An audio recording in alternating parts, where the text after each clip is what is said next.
हाँ सो बच्चों, जैसा कि हमने 10.2 थ्योरम कर लिया था, हमने कर लिया 10.1 एक्सरसाइज पूरी तरीके से क्लियर अच्छे तरीके से लास्ट वीडियोस में अपने। अब हम बात करेंगे 10.2 एक्सरसाइज के क्वेश्चंस के बारे में। मैं पार्ट बाय पार्ट वीडियो बनाऊंगा क्योंकि वीडियो लेंथ हो जाती है तो शायद बच्चों को उतना इंटरेस्ट नहीं रहता, तो इसलिए मैं ना पार्ट बाय पार्ट करवाऊंगा हर एक क्वेश्चन को ताकि आप लोगों के लिए ईजी रहे। ठीक है, और एक एक चीज़ों को समझिए, जो ना आए समझ में आप प्लीज़ कमेंट सेक्शन में कमेंट कर सकते हैं, अदरवाइज मैं पूरी ट्राई करूंगा कि आपको अच्छा अभ्यास समझाने की। ठीक है, चलिए देखते हैं। तो ये 10.2 का जो है ये आपका पहला क्वेश्चन है। ये जो क्वेश्चन है आपका स्क्रीन पे दिख रहा है आपको, ये 10.2 का फर्स्ट क्वेश्चन है। देखो 10.2 का फर्स्ट क्वेश्चन क्या कहता है हमारे पास, तो ये कह रहा है क्या, ये 10.2 का आपका क्वेश्चन नंबर 1 क्या कहता है, from a point Q the length of a tangent to a circle. कह रहा है कि भाई एक सर्कल है और एक सर्कल में कोई एक पॉइंट, सर्कल के बाहर कोई पॉइंट हो गया Q पॉइंट। क्या कह रहा है, from a point Q the length of the tangent to a circle. Q point से एक टेंजेंट आ रहा है और इसका जो लेंथ है वो कितना दे रखा है आपको, 24 सेंटीमीटर। कितना दे रखा है, 24 सेंटीमीटर। सुनाया, कह रहा है फ्रॉम अ पॉइंट Q, एक पॉइंट Q से जो एक टेंजेंट जो स्पर्श रेखा आ रही है उसकी लंबाई कितनी दे रखी है, 24 centimetre. And the distance of Q from the centre, और इस Q का इस सर्कल के सेंटर से डिस्टेंस, इस Q का इस सर्कल के सेंटर से डिस्टेंस कितना है, 25 सेंटीमीटर। Very easy. आपको फाइंड क्या करना है, तो find the radius of the circle. से देखो रेडियस तो यही होगा ना, रेडियस सिंपल सी बात हो गई। हमें पता है कि सेंटर से जो लाइन आती है टेंजेंट के ऊपर वो कितने का कोण बनाती है, 90 का। हम 10.1 थ्योरम पढ़ चुके हैं, हमें पता है कि भाई सेंटर से जो लाइन आती है वो क्या होती है, टेंजेंट के परपेंडिकुलर होती है, 90 डिग्री का कोण बनाती है। 10.1 थ्योरम याद करो, तो ये 90 डिग्री का कोण हो गया हमारे पास। अच्छा, मैं आपको एक चीज बताया था 10.2 का, जब मैं आपको थ्योरम बताया था, मैंने बताया था आपको कि भाई ये जो 90 डिग्री के जो सामने वाला कोण होता है ना, ये हमेशा हाइपोटेनियस होता है। ये क्या होता है आपका, हाइपोटेनियस। और ये आपका हो जाएगा बेस और ये आपका हो जाएगा पी। बेस और परपेंडिकुलर, आधार और लंब आप किसी को भी मान सकते हो। बेस और परपेंडिकुलर आप किसी को मान लो, चाहे इसको बी मान लो या इसको बी मान लो, इसको पी मान लो, इसको क्या लो, कोई दिक्कत नहीं है। पर ये ध्यान रखना हमेशा कि एंगल के सामने वाला ही हमेशा हाइपोटेनियस होगा, कर्ण होगा। ठीक है, तो बस सिंपल सा क्या करना है हमें, तो हमें यूज करना है by Pythagoras theorem. By Pythagoras theorem, Pythagoras theorem लगाएंगे हम हमारे साथ। इसमें क्या हमारे पास क्या होता है, h स्क्वायर बराबर में p square plus b square. h की वैल्यू हमने दे रखी है, कितनी दे रखी है, 25। p की वैल्यू कितनी दे रखी है नहीं पता, इसको नाम देते हैं OB। इसको क्या नाम देते हैं, OB। या हाँ, इसमें OB मान लेता हूँ, या मैं कोई नाम देता हूँ, मैं इसको A मान लेता हूँ। चलो मैं OA मान लिया, ठीक है।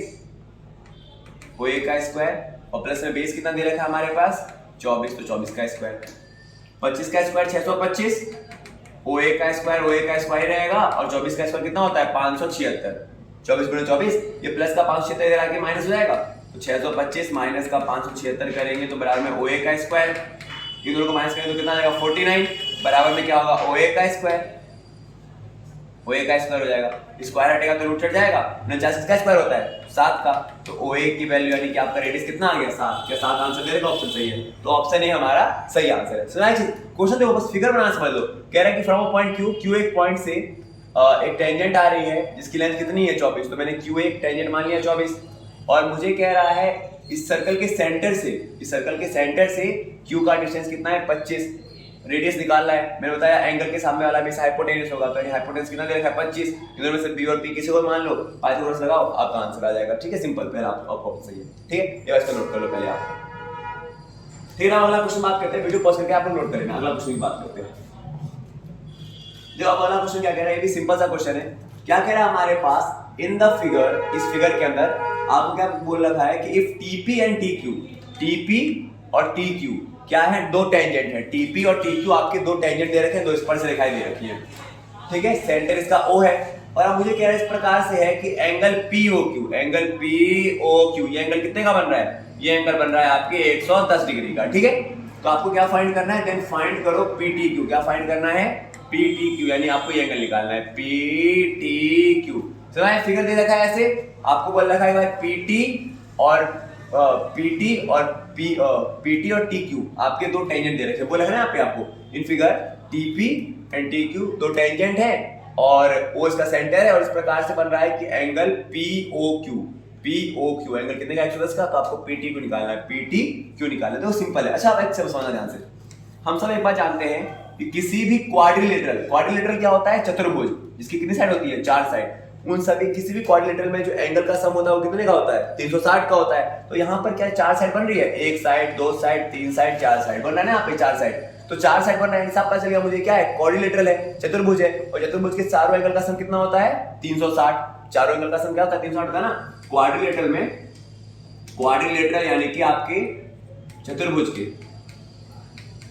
के चारों एंगल का सम, चारों एंगल का सम कितना होता है, 360 होता है। तो बस इन चारों एंगल का सम कितना होगा, 360 होगा। अच्छा अभी फिगर में देखो, ये सेंटर से लाइन आ रही है टेंजेंट के ऊपर, तो कितने कोण बनाएगी, 90 का। थ्योरम 10.1, बस दो ही थ्योरम लगेंगे इसके अंदर, थ्योरम 10.1 और थ्योरम 10.2। बस सेंटर से जो लाइन आती है वो क्या, जो टेंजेंट के ऊपर लाइन करती है वो कितने कोण बनाती है, 90 का। ये भी 90 है तो ये भी 90 होगा, क्योंकि ये भी तो सेंटर से लाइन आ रही है और टेंजेंट के ऊपर आ रही है, तो ये भी 90 का। तो बस सिंपल है। हम बात क्या करेंगे, तो हम कहेंगे भाई इन क्वाड्रिलेटरल